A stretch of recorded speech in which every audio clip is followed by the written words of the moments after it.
அத்தியாயம் 36. துக்கத்தை வெல்வது. என்ன நடந்ததென்று நீங்கள் துக்கத்தில் நிறைந்திருக்கிறீர்கள் என்று எனக்குத் தெரியும்.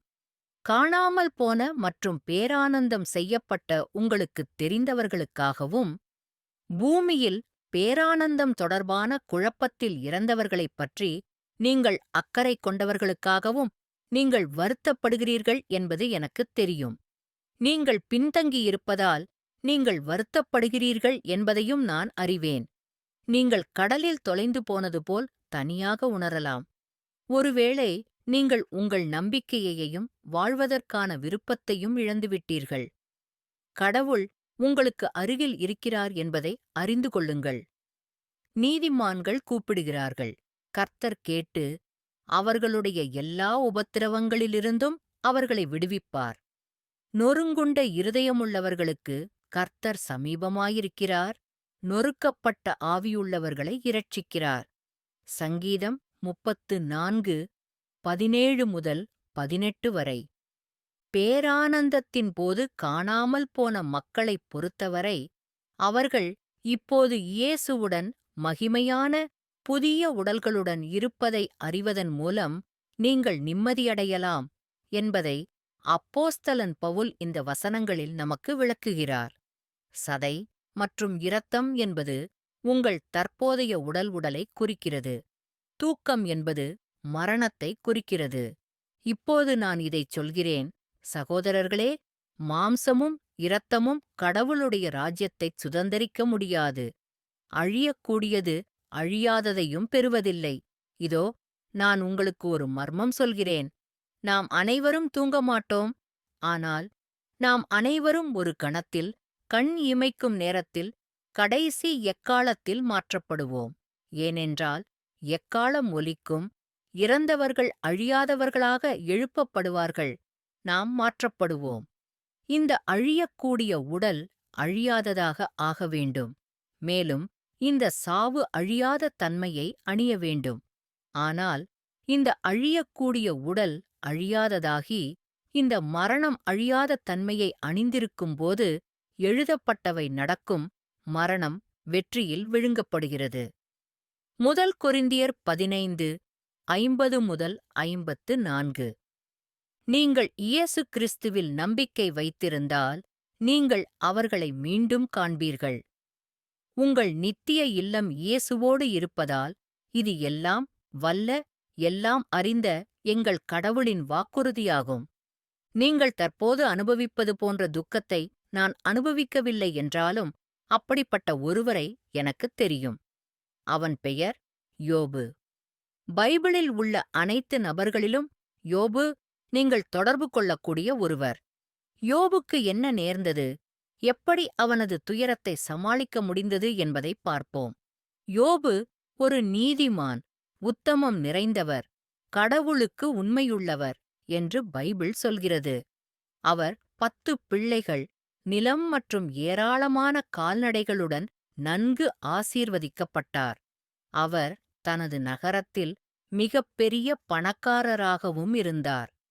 ஒருநாள் பரலோகத்தில் நடந்த யோபு சம்பந்தமான உரையாடலின் காரணமாக எல்லாம் மாறியது. கடவுள் சாத்தானுடன் பேசிக் கொண்டிருந்தார். சாத்தானிடம் அவன் என்ன செய்து கொண்டிருக்கிறான் என்று கேட்டார். சாத்தான் சொன்னான், தான் பூமியில் உள்ள அனைவரையும் பார்த்துக் கொண்டிருக்கிறேன். கடவுள் சாத்தானிடம் தனது வேலைக்காரன் யோபை கவனித்தாரா என்றும் அவர் எவ்வளவு உண்மையுள்ளவர் என்றும் கேட்டார். சாத்தான் உண்மையில் யோபை பார்த்துக் கொண்டிருந்தான். மேலும் யோபு மிகவும் உண்மையுள்ளவனாக இருந்ததற்கு ஒரே காரணம், கடவுள் அவனை பாதுகாத்து அவன் செய்த எல்லாவற்றிலும் அவனைச் செழிக்கச் செய்ததால்தான் என்று கடவுளிடம் கூறினான். கடவுள் அதை நீக்கிவிட்டால் யோபு கடவுளை சபிப்பார். ஆகவே யோபுக்கு உடல் ரீதியாக தீங்கு விளைவிப்பதைத் தவிர, யோபுக்கு அவர் விரும்பிய எதையும் செய்து அவரைச் சோதிக்க சாத்தான் அனுமதித்தார். இந்த வசனங்களில் கடவுளின் மகன்கள் தேவதூதர்களைக் குறிக்கிறது. தேவனுடைய குமாரர்கள் கர்த்தருடைய சந்நிதியில் ஆஜராக வந்த நாளில் சாத்தானும் அவர்களுக்குள்ளே வந்தான். கர்த்தர் சாத்தானை நோக்கி, நீ எங்கிருந்து வந்தாய்? அப்பொழுது சாத்தான் கர்த்தருக்கு பிரதியுத்தரமாக, பூமியில் முன்னும் பின்னுமாக நடப்பதாலும் அதிலே ஏறி இறங்குவதாலும் என்றான். கர்த்தர் சாத்தானை நோக்கி, என் வேலைக்காரனாகிய யோபே, நீ நினைத்தாயா? ஏனெனில் கடவுளுக்குப் பயந்து தீமையை விட்டு விலகுகிற குற்றமற்றவனும் நேர்மையானவனுமான அவனைப்போல் பூமியில் ஒருவனும் இல்லை. அப்பொழுது சாத்தான் கர்த்தருக்குப் பிரதியுத்தரமாக, யோபு ஒன்றுமில்லாமல் தேவனுக்கு பயப்படுகிறாரா? அவனைச் சுற்றிலும் அவன் வீட்டைச் சுற்றிலும் அவனுடைய எல்லா பொருட்களையும் சுற்றிலும் எல்லா பக்கங்களிலும் நீ வேலி கட்டவில்லையா?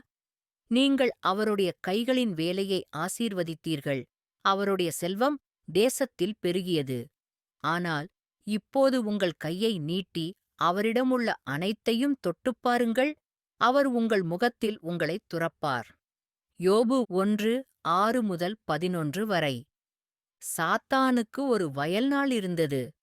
ஒரு நாளில் யோபுவின் வாழ்க்கை நொறுங்கியது. ஒரு தூதர் ஒருவர் பின் ஒருவராக வந்து யோபுக்கு பயங்கரமான செய்திகளைச் சொன்னார்கள். முதலில், யோபின் மிருகங்கள் திருடப்பட்டன, அவனுடைய பண்ணைகள் கொல்லப்பட்டன. அப்பொழுது வானத்திலிருந்து வந்த நெருப்பு அவனுடைய ஆடுகளையும் மேய்ப்பர்களையும் அழித்தது. பின்னர் ரவுடிகள் அவருடைய ஒட்டகங்கள் அனைத்தையும் திருடி அவருடைய வேலையாட்களைக் கொன்றனர். எல்லாவற்றையும் விட மோசமானது, அவர்கள் இருந்த வீடு ஒரு காற்றில் இடிந்து விழுந்ததில் அவரது குழந்தைகள் அனைவரும் இறந்தனர். அன்றைய தினம் யோபு வாழ்க்கையில் தான் நேசித்த அனைத்தையும் இழந்தார். இந்த அழிவுகரமான செய்திகளையெல்லாம் கேட்டபின் யோபு வருத்தத்தில் தன் மேலங்கியைக் கிழித்தார். உங்களுக்கும் வேலைக்கும் ஏன் பொதுவானது என்பதை உங்களால் பார்க்க முடியும் என்று நான் நம்புகிறேன். உங்கள் வாழ்க்கையும் ஒரே நாளில் நொறுங்கிப் போனதை நான் அறிவேன்.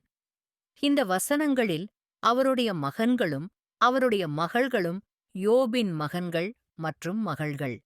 அவனுடைய மகன்களும் மகள்களும் தங்கள் மூத்த சகோதரன் வீட்டில் சாப்பிட்டு மது அருந்திக் கொண்டிருந்த ஒரு நாளில் ஒரு தூதர் யோபுவிடம் வந்து, எருதுகள் உழுகின்றன, கழுதைகள் அவைகளுக்குப் பக்கத்தில் உணவளிக்கின்றன, சபேயன்கள் தாக்கினர். அவர்களை அழைத்துச் சென்றார். ஆம், வேலைக்காரர்களை வாள்முனையால் கொன்றுவிட்டார்கள். நான் மட்டும் தப்பித்து வந்தேன். அவர் பேசிக் கொண்டிருக்கும்போதே வேறொருவரும் வந்து, வானத்திலிருந்து தேவனுடைய அக்கினி விழுந்து ஆடுகளையும் வேலையாட்களையும் சுட்டெரித்து அவற்றைப் பட்சித்தது. நான் ஒருவரே உங்களுக்குச் சொல்லத் தப்பினேன் என்றான். அவன் பேசிக் கொண்டிருக்கும்போதே வேறொருவன் வந்து, கல்தேயர்கள் 3 கட்டைகளைச் செய்து ஒட்டகங்களின்மேல் அடித்து அவற்றைக் கொண்டு போய் வேலைக்காரரைப் பட்டயக்கருக்கினால் கொன்று போட்டார்கள் என்றான். நான் மட்டும் உன்னிடம் சொல்லத் தப்பித்து விட்டேன். அவர் பேசிக் கொண்டிருக்கையில் வேறு ஒருவரும் வந்து, உங்கள் மகன்களும் உங்கள் மகள்களும் தங்கள் மூத்த சகோதரனின் வீட்டில் சாப்பிட்டு திராட்சரசம் குடித்துக் கொண்டிருந்தார்கள். இதோ, வனாந்தரத்திலிருந்து ஒரு பெரிய காற்று வந்து வீட்டின் 4 மூலைகளையும் தாக்கியது. அது இளைஞர்கள் மீது விழுந்தது. அவர்கள் இறந்துவிட்டார்கள். உன்னிடம் சொல்ல நான் மட்டும் தப்பித்து விட்டேன். அப்பொழுது யோபு எழுந்து தன் மேலங்கியைக் கிழித்து தலையை மொட்டையடித்து தரையில் விழுந்து வணங்கினான். யோபு 1:13-20 வரை. யோபுவைப் பற்றி நாம் இப்போது படித்த எல்லா வசனங்களிலும் உள்ள கடைசி வார்த்தையை நீங்கள் கவனித்தீர்களா? வழிபட்டனர். இந்த பெரும் துயரத்தின் முகத்தில் யோபு கடவுளை குறை கூற மறுத்துவிட்டார். உண்மையில் அவர் அதற்கு நேர்மாறாக செய்தார். கடவுளை வணங்கினான். அதாவது, அவர் கடவுளுக்கு மரியாதையும் காட்டினார். அவருடைய வழிபாட்டில் கடவுளிடம் பிரார்த்தனை செய்வதும், என்ன நடந்தது மற்றும் அவர் எப்படி உணர்ந்தார் என்பதைப் பற்றி அவரிடம் பேசுவதும் அடங்கும் என்று நான் நம்புகிறேன். இவை அனைத்திலும் யோபு பாவம் செய்யவில்லை. கடவுள் மீது தவறு செய்யவில்லை. யோபு 1:22. யோபு தன்னிடம் இருந்ததைக் கடவுள் கொடுத்ததையும் கடவுள் அதை எடுத்துச் சென்றதையும் உணர்ந்தான். கடவுளும் சாத்தானும் யோபுவைப் பற்றி மற்றொரு உரையாடலைக் கொண்டிருந்தனர். மேலும் யோபு தனது உத்தமத்தைக் கடைப்பிடித்தார், கடவுளை மதித்தார், அந்த பயங்கரமான விஷயங்கள் அனைத்தும் அவருக்கு நடந்தாலும் தீமையிலிருந்து விலகியிருந்தார் என்பதை கடவுளிடமிருந்து கற்றுக்கொள்கிறோம். கர்த்தர் சாத்தானை நோக்கி, என் வேலைக்காரனாகிய யோபை நீ கவனித்தாயா? ஏனெனில் கடவுளுக்கு பயந்து தீமையை விட்டு விலகுகிற குற்றமற்றவனும் நேர்மையானவனுமான அவனைப்போல் பூமியில் ஒருவனும் இல்லை. காரணமில்லாமல் அவனைக் கெடுக்க நீங்கள் என்னை அவருக்கு எதிராகத் தூண்டிவிட்டாலும் அவர் இன்னும் தனது நேர்மையைப் பேணுகிறார். யோபு 2:3. அதைத்தான் நீங்களும் செய்ய வேண்டும். ஆனால் அது இப்போது விழுங்குவதற்கு கடினமான மாத்திரை என்று எனக்குத் தெரியும். ஏனென்றால் உங்கள் துக்கத்தில் நீங்கள் மிகவும் கோபமாகவும் கசப்பாகவும் இருக்கிறீர்கள் என்பதை நான் அறிவேன்.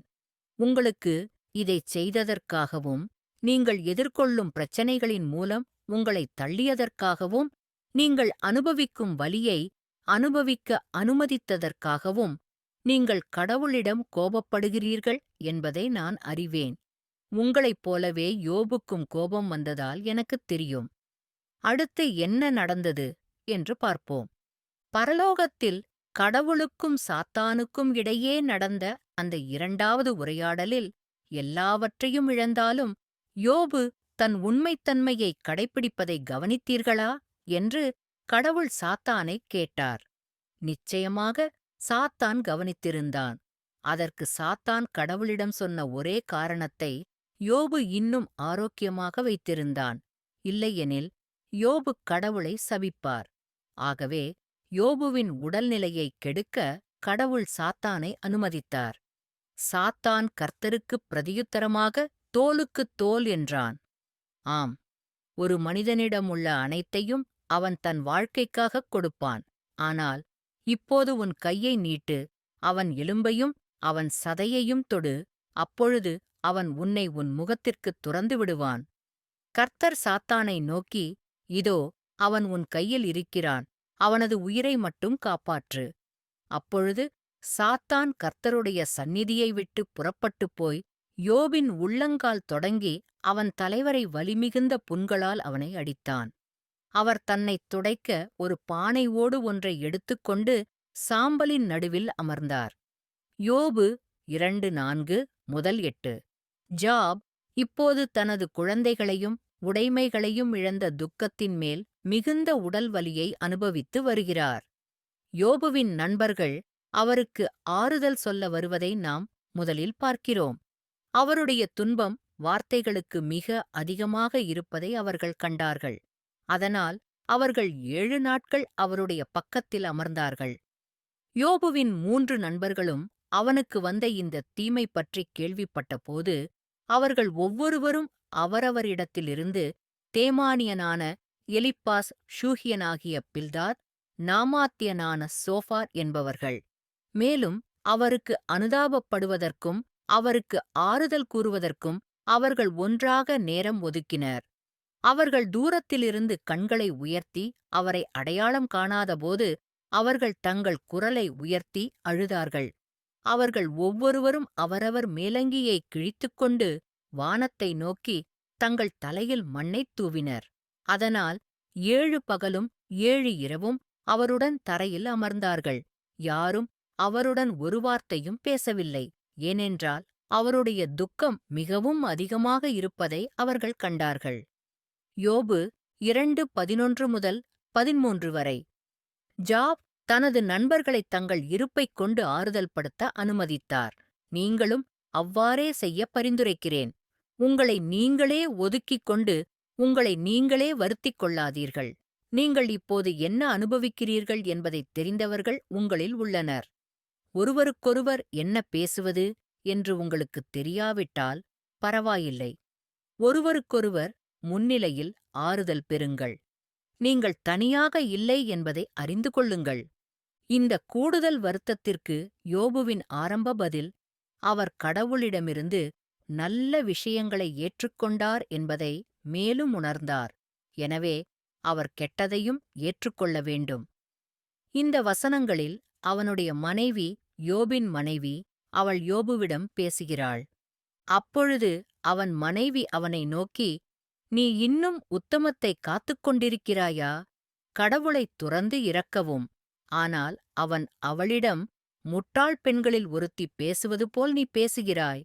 என்ன, நாம் கடவுளின் கையால் நன்மையைப் பெறுவோமா, தீமையைப் பெறாமல் இருப்போமா? இவை அனைத்திலும் யோபு தன் உதடுகளால் பாவம் செய்யவில்லை. யோபு 2:9-10 வரை. ஆனால் பின்னர் அவரது துக்கம் மன அழுத்தமாக மாறியது. அது யோபுக்குள் அதன் பற்களை மூழ்கடித்தது. தான் பிறக்கவே இல்லை என்று யோபு விரும்பினார். சாப்பிடவும் முடியாமல், பேசவும் முடியாமல் விரக்தியில் இருந்தார். அவனால் முனக மட்டுமே முடிந்தது. அவருக்கு நிம்மதியோ ஓய்வோ இல்லை. அவர் மிகவும் பயந்த விஷயம் அவருக்கு நடந்தது. இதற்குப் பிறகு யோபு தன் வாயைத் திறந்து அவன் பிறந்த நாளைச் சபித்தான். அதற்கு யோபு, நான் சாப்பிடுவதற்கு முன்பே என் பெருமூச்சு வருகிறது. என் முனகல்கள் தண்ணீரைப் போல ஊற்றப்படுகின்றன. நான் பயப்படுகிற காரியம் என்மேல் வருகிறது. நான் பயப்படுவது என்னிடத்தில் வருகிறது. நான் நிம்மதியாக இல்லை. நான் அமைதியாக இல்லை. எனக்கு ஓய்வு இல்லை. ஆனால் பிரச்சனை வருகிறது.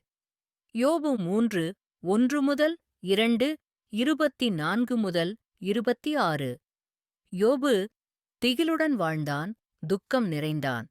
இந்த வசனங்களில் பேசுபவர் யோபு. நான் இப்போது பயத்தில் வாழ்கிறேன். என் மானம் காற்றில் பறந்து போனது. என் செழுமை மேகம் போல் மறைந்தது. இப்போது என் உயிர் போய்விட்டது. மனச்சோர்வு என் நாட்களை ஆட்டிப்படைக்கிறது.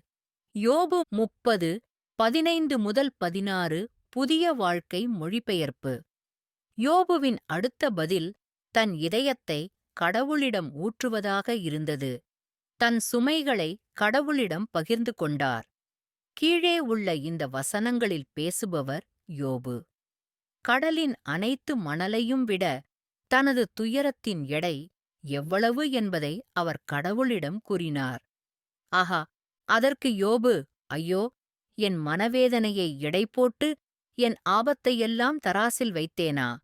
இப்போது அது கடல் மணலை விட கனமாக இருக்கும். எனவே என் வார்த்தைகள் வெறித்தனமானவை. யோபு 6:1-3. கடவுளே, என் வாழ்க்கை ஒரு சுவாசம் என்பதை நினைவில் கொள்ளுங்கள். நான் இனி ஒருபோதும் மகிழ்ச்சியை உணரமாட்டேன். என்னால் பேசாமல் இருக்க முடியாது. எனது வேதனையை வெளிப்படுத்த வேண்டும். என் கசப்பான ஆன்மா புகார் செய்ய வேண்டும். யோபு 7:7-11 புதிய வாழ்க்கை மொழிபெயர்ப்பு. நீங்கள் இதையே செய்ய வேண்டும். எல்லாவற்றையும் விட நீங்கள் கடவுளிடம் பேச வேண்டும். நீங்கள் வருத்தப்படுகிறீர்கள், கோபப்படுகிறீர்கள், கசப்பாக இருக்கிறீர்கள், பயப்படுகிறீர்கள் என்பதை அவர் அறிவார். கடவுள் உங்கள் சுமைகளையும் துக்கங்களையும் எடுத்துக்கொள்வார். ஆதலால் அவர் உங்களுக்காக கவலைப்படுகிறபடியால் உங்கள் கவலைகளையெல்லாம் அவர்மேல் வைத்து ஏற்ற காலத்தில் உங்களை உயர்த்தும்படி தேவனுடைய வல்லமையான கரத்தின் கீழ் உங்களைத் தாழ்த்துங்கள். முதல் பேதுரு 5:6-7. என் எல்லா துக்கங்களையும் நீங்கள் கண்காணிக்கிறீர்கள். என் கண்ணீரையெல்லாம் உன் பாட்டில் சேகரித்து விட்டாய்.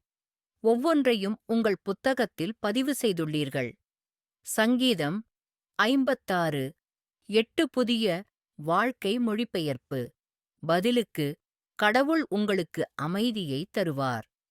இயேசு இந்த வசனங்களில் நமக்கு அளிக்கும் சமாதானத்தை விவரிக்கிறார்.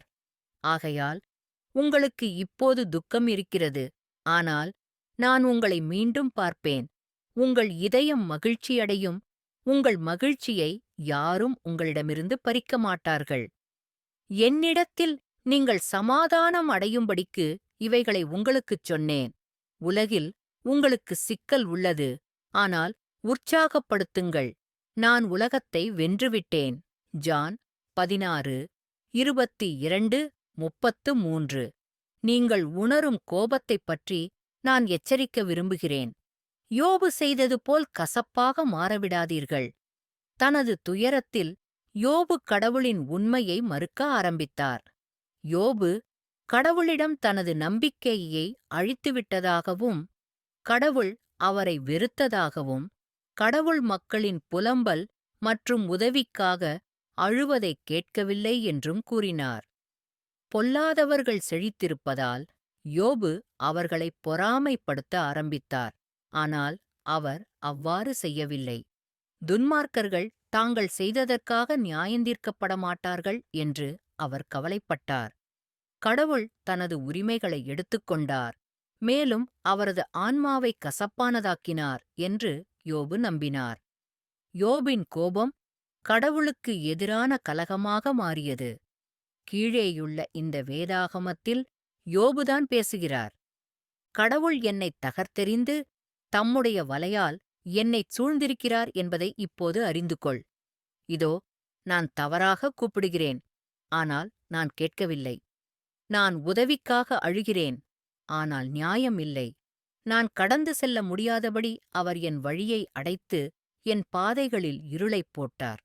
அவர் என் மகிமையைக் கழற்றி என் தலையிலிருந்து கிரீடத்தைப் பறித்தார்.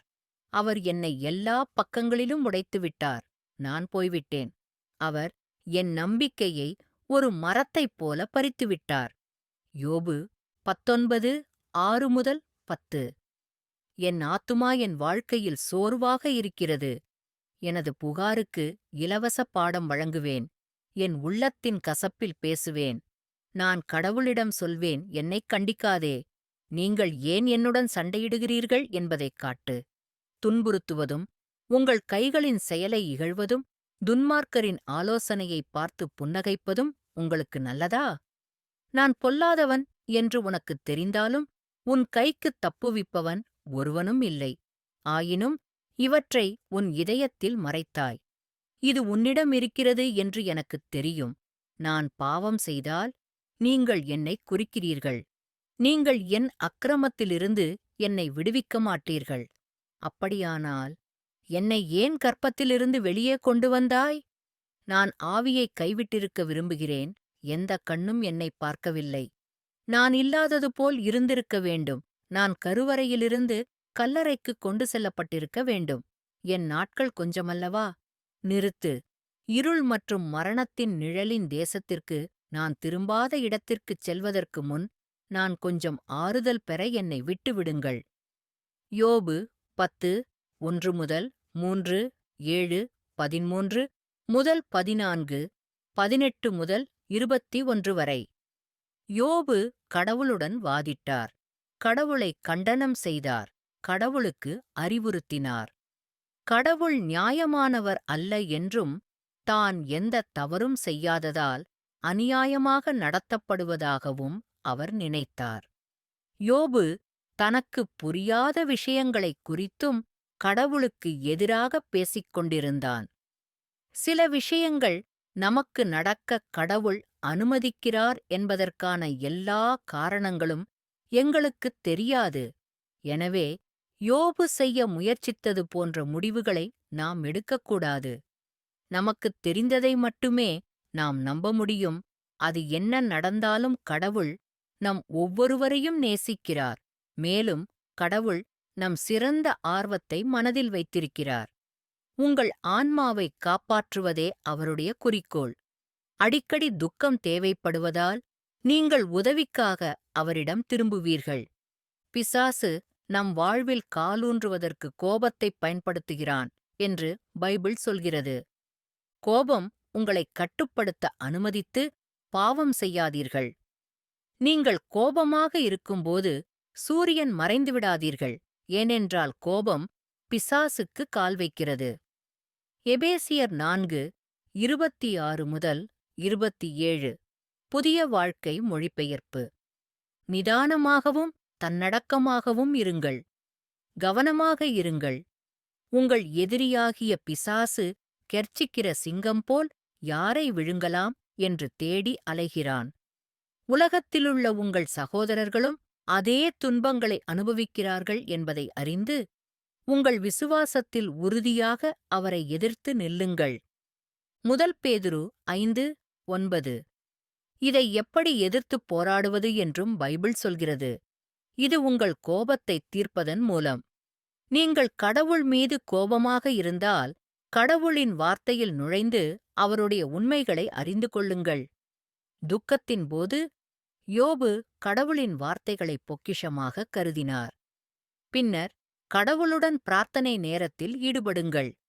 உங்கள் இதயத்தை கடவுளிடம் ஊற்றவும், பிறகு அமைதியாகவும் அமைதியாகவும் இருங்கள். அவருடைய பதிலைக் கேளுங்கள். இந்த வசனங்களில் என் என்பது கடவுளை குறிக்கிறது. என் மகனே, நீ என் வார்த்தைகளை ஏற்றுக்கொண்டு, என் கட்டளைகளை உன்னில் சேமித்து வைத்து, ஞானத்திற்கு உன் செவியைத் திருப்பி, உன் இருதயத்தைப் புரிந்து கொள்வாயாக.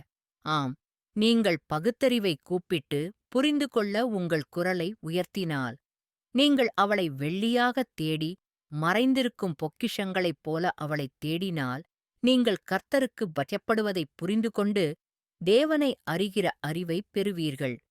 பழமொழிகள் 2:1-5 வரை. ஒரு பெரிய பொக்கிஷத்தைக் கண்டுபிடித்தவனைப் போல நான் உங்கள் வார்த்தையில் மகிழ்ச்சி அடைகிறேன். சங்கீதம் 119, 162 புதிய வாழ்க்கை மொழிபெயர்ப்பு.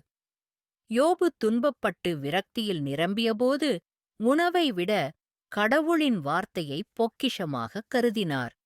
அவர் மிகவும் துக்கமடைந்ததால் அவரால் உடல் ரீதியாக சாப்பிட முடியவில்லை. ஆனால் அவர் கடவுளின் வார்த்தையை உட்கொள்ள முடியும். இங்கே பேசுவது வேலை.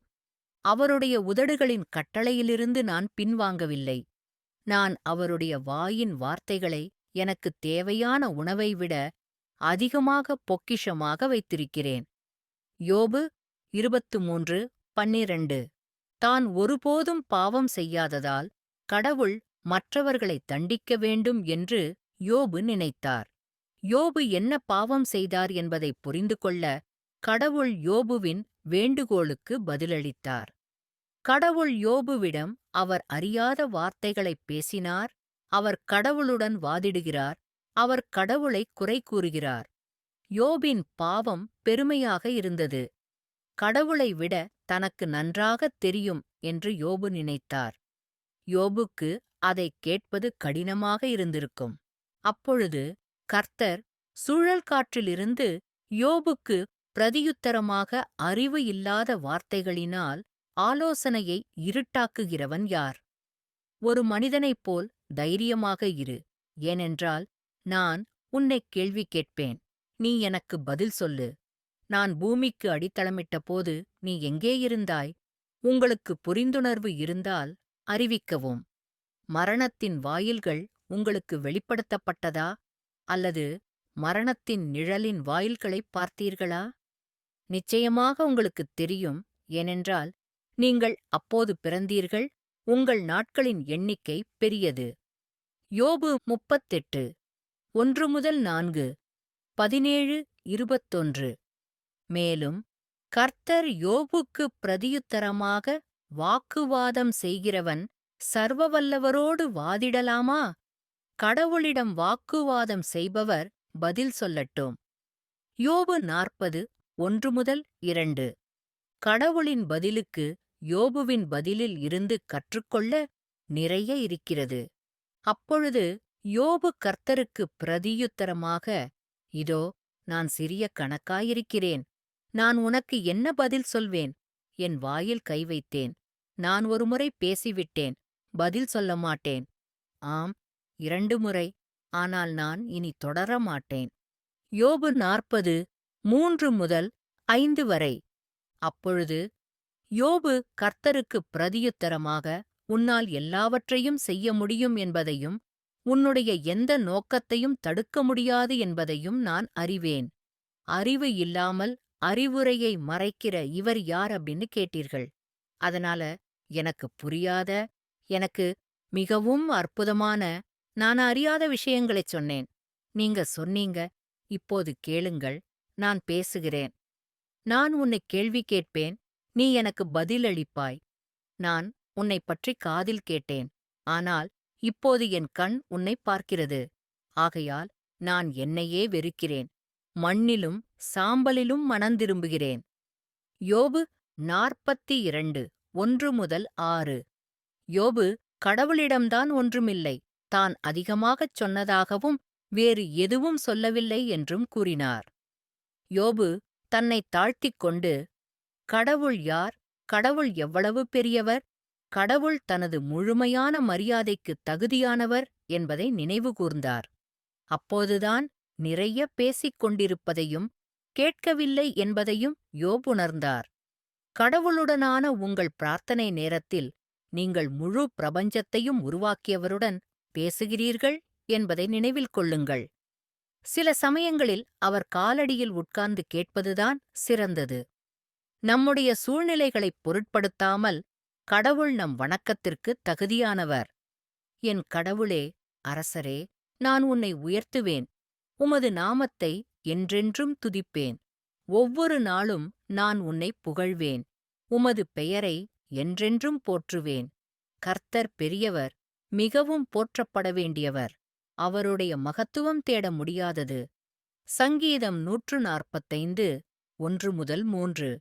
இயேசுவின் சீடர்களில் ஒருவரான மரியாள் இயேசுவின் காலடியில் அமர்ந்து அவருடைய வார்த்தையைக் கேட்பதை இங்கே காண்கிறோம்.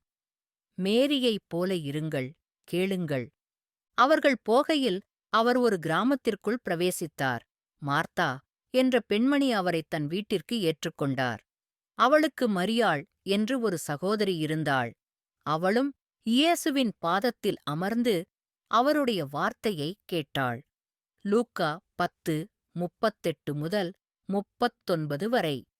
யோபு செய்தது அது மட்டுமல்ல, அவரும் கடவுளிடம் சொன்ன அனைத்தையும் திரும்பப் பெற்றார். யோபு மனம் வருந்தினார். நீங்கள் என்ன செய்கிறீர்கள் என்பதைப் பற்றி கடவுளுடன் நீங்கள் நடத்தும் அனைத்து உரையாடல்களிலும் நீங்கள் மன்னிப்பு தேவைப்படும் ஒரு பாவி என்பதை நினைவில் வைத்துக் கொள்ளுங்கள். அப்பொழுது யோபு கர்த்தருக்குப் பிரதியுத்தரமாக, நான் சொன்னதையெல்லாம் திரும்பப் பெற்றுக்கொண்டு என் மனந்திரும்புதலைக் காண்பிக்க மண்ணிலும் சாம்பலிலும் உட்கார்ந்து கொண்டேன். யோபு 42:1-6 புதிய வாழ்க்கை மொழிபெயர்ப்பு. கடவுள் யோபுக்காக செய்ததைப் போலவே உங்கள் கோபத்திற்கும் கசப்பிற்கும் பெருமைமிக்க சிந்தனைக்கும் மன்னிப்பார். இந்த வசனங்களில் கடவுள் உண்மையுள்ளவர் மற்றும் மன்னிக்க நேர்மையானவர். எல்லா கசப்பும், கோபமும், கூக்குரலும், அவதூறும், எல்லாத் தீமையோடும் உங்களை விட்டு நீங்கட்டும்.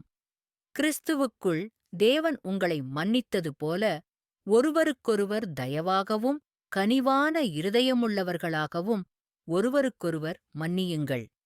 எபேசியர் 4:31-32 வரை.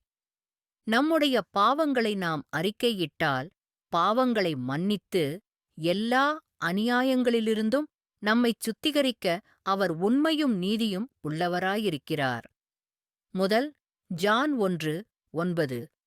கடைசியாக யோபு தன் நண்பர்கள் கடவுளைப் பற்றி சில மோசமான அறிவுரைகளைக் கொடுத்திருந்தாலும் அவர்களுக்காக ஜெபம் செய்தார்.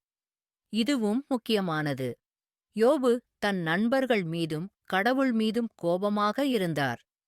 நண்பர்களுக்காக ஜெபித்து அந்தக் கோபத்தை அவர் போக்கினார். இந்த வசனங்களில் கடவுளே பேசுகிறார்.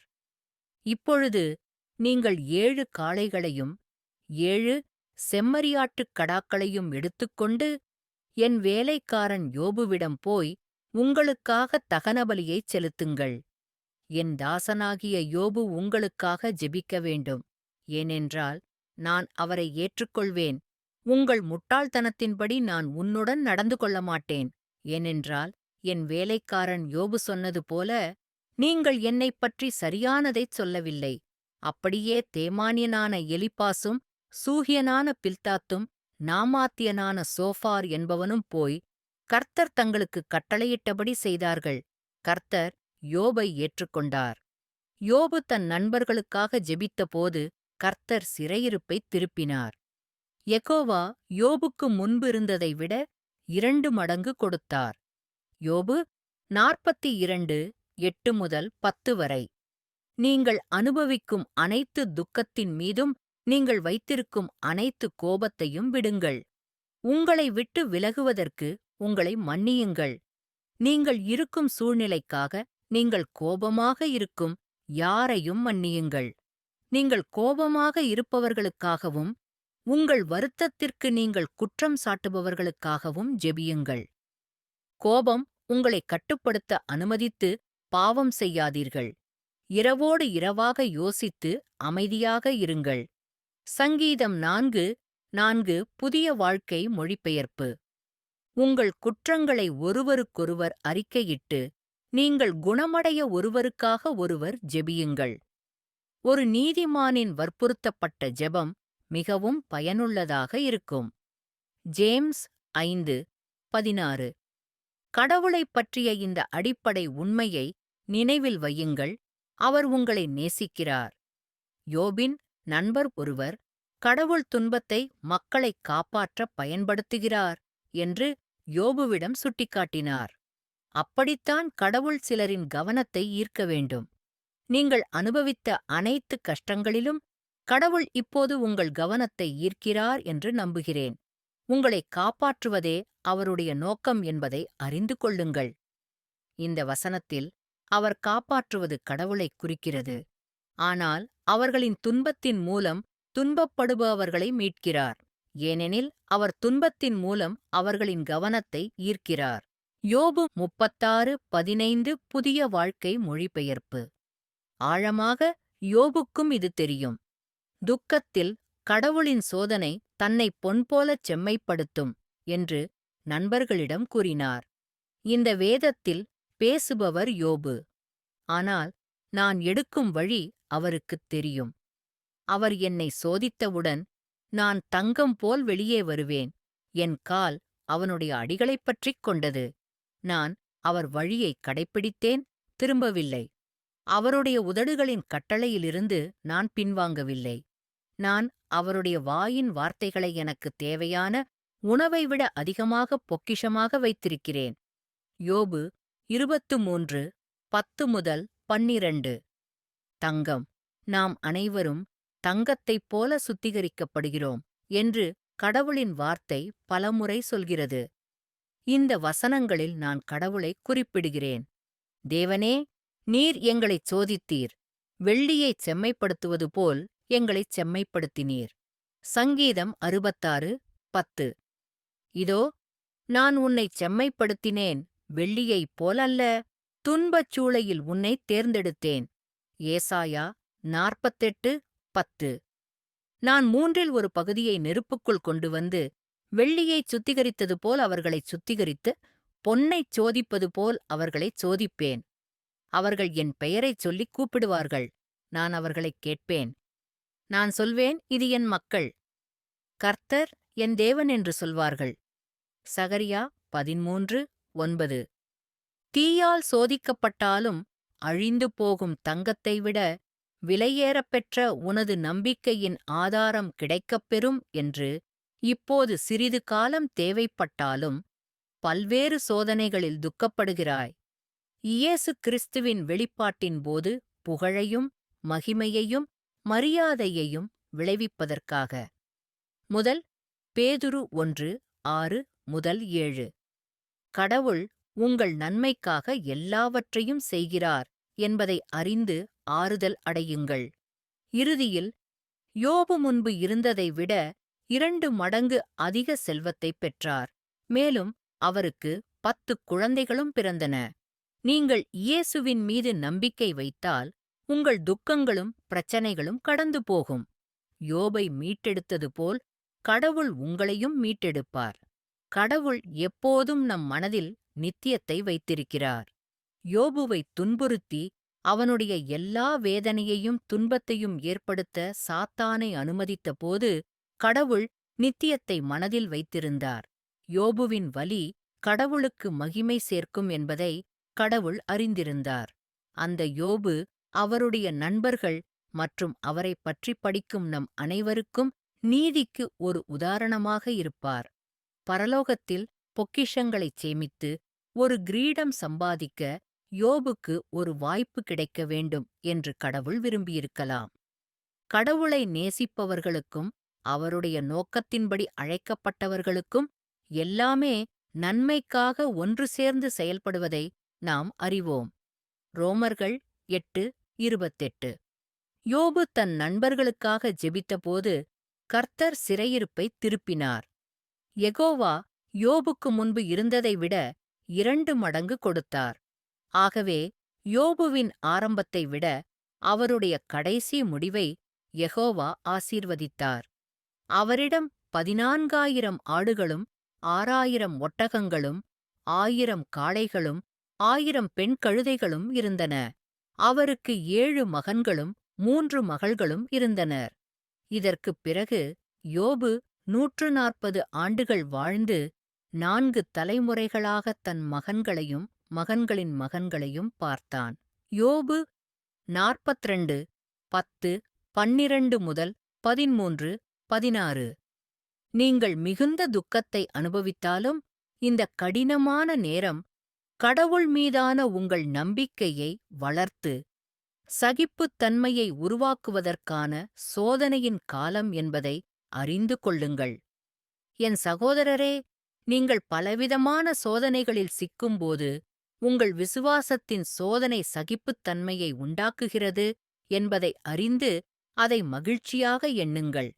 நீங்கள் எதிலும் குறையில்லாமல் பரிபூரணமாகவும் நிறைவாகவும் இருக்க சகிப்புத்தன்மை அதன் பரிபூரண வேலையாக இருக்கட்டும்.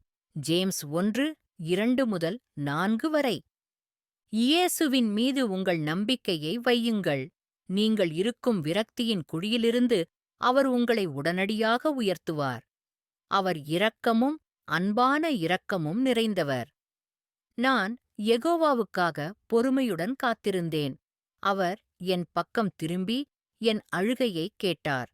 அவர் என்னை ஒரு பயங்கரமான குழியிலிருந்து சேற்று களிமண்ணிலிருந்து வெளியே கொண்டு வந்தார். அவர் என் கால்களை ஒரு பாறையின் மேல் வைத்து நான் நிற்க ஒரு உறுதியான இடத்தைக் கொடுத்தார். சங்கீதம் 40:1-2. ஏனெனில் ஆண்டவர் என்றென்றும் கைவிடமாட்டார். அவர் துக்கத்தை உண்டாக்கினாலும் அவருடைய அன்பின் திரளான இரக்கத்தின்படி அவர் இரக்கம் காட்டுவார்.